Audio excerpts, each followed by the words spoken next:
Okay, so it's not that long after I ended the last vlog, but I started High Wizardry and I'm on page 8. So, I haven't gotten all that far. It's been like 10 minutes since I signed off from the other video. But I had to start this new one and let you guys know that I had forgotten. Sometimes you forget your favorite books are from a different era, and then you read something like this that's been published in 1990 and it's talking about some of the things that are coming out at that time, and they got a new computer and it's an Apple IIIC, and she says, I'm not going to let her monopolize this toy. Let me tell you, it's a neat little thing. It has the new fold out screen and batteries. You could put it in a book bag. It's great. I am recording this to you on a laptop that's way smaller than that ever thought about being. And that was the new coolest thing then. It's just talk about nostalgia. Just insane.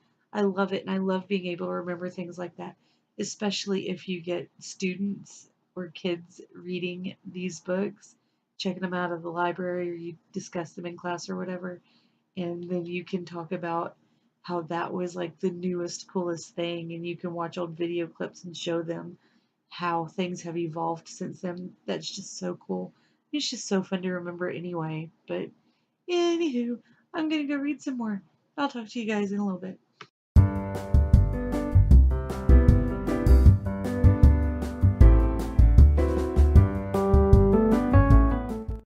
Okay, so it's about 1:30 in the morning on July the 5th. Most of the people have stopped popping firecrackers at this point. There are still some going on in the backyard. Funny story, a couple of nights ago, a guy shot a firecracker off, and it was just down the street from us, and we heard it go off, and instead of hearing it kind of echo with all of the, the as it comes down, we heard a bigger boom like thunder, and there was a storm coming in. So we thought that really big boom that shook the house was just a particularly large blast of thunder.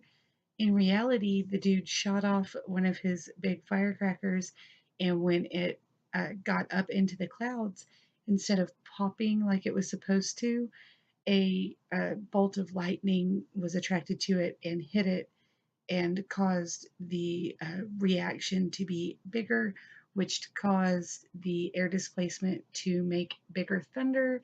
And so it shook, like, I think they said a 3 mile radius or something. It's insane. It was hilarious.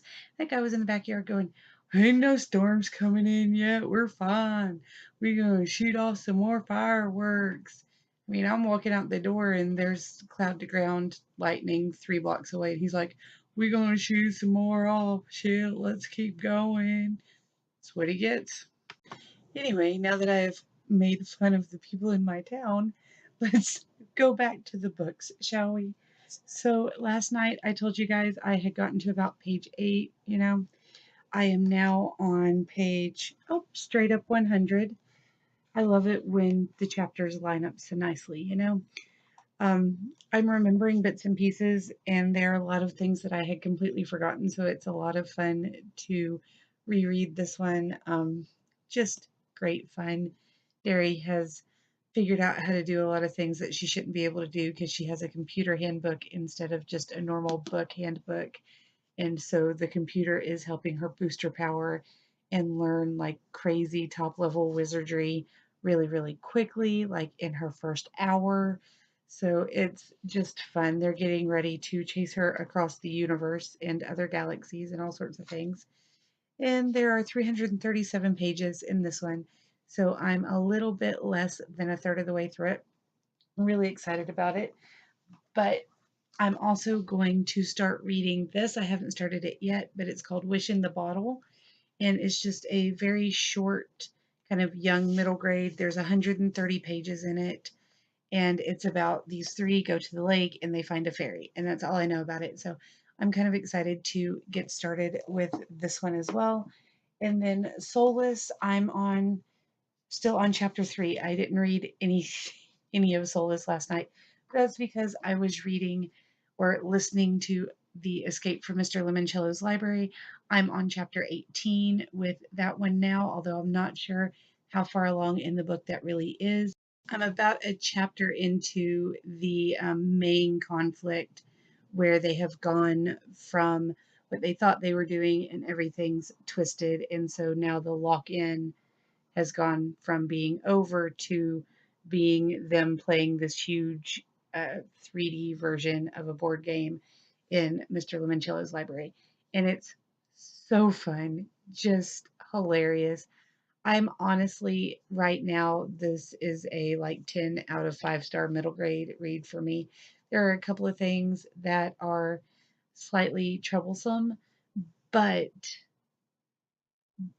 there are so many amazing things and just wonderful visuals and all sorts of great writing, and the way the kids are written. I mean, those are 12-year-old kids. That's definitely, and just the storyline itself.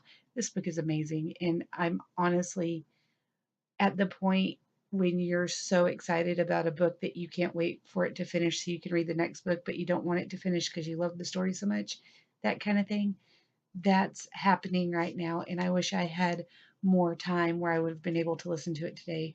But listening to it as I'm kind of settling down for the night has been really fun as well. So that's what's going on with that.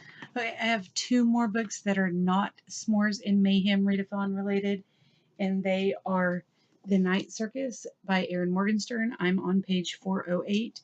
I have just started part 4. I have slowed down on reading that because of the S'mores and Mayhem Readathon, but I am going to try to read a few more sections of that tonight before I go to sleep. And then the other one is an audiobook, and it's one you may or may not have heard of. You know, it's kind of popular in some corners. And my daughter and I are listening to it as we kind of snuggle and get her relaxed for bed every night. And that is Anne of Green Gables. So, for those of you who don't know, it's a really cute Canadian story. You like how I threw that in? Canadian. Um, yeah, it's a great little story, and it's not one I expected to share with my 3.5-year-old, but it is the book that she chose when I gave her a list of books and told her a little bit about each one, because Winnie the Pooh audiobook was not available through our Overdrive. So there you go. She chose Anne of Green Gables, and we're on chapter 7. So she's enjoying it enough that she wants to listen to it, but not enough that it's making her stay up because she wants to listen to more of it. I think that's just the right balance for her right now. But anyway, that's all I am doing and reading and all of that. Leave me a comment down below telling me if you've read anything I talked about, if you want to read anything I'm talking about, if you're going to pick it up because of me. That would be a great ego boost. You know, how your reading is going, if you're participating, if you're not participating, all that jazz. Leave it in the comment box down below. Give me a big thumbs up and press the thumbs up button. Don't just wave thumbs at the computer, but give me a big thumbs up if you like the video, and please subscribe if you're new. I will see you guys again soon with probably something completely different. Bye.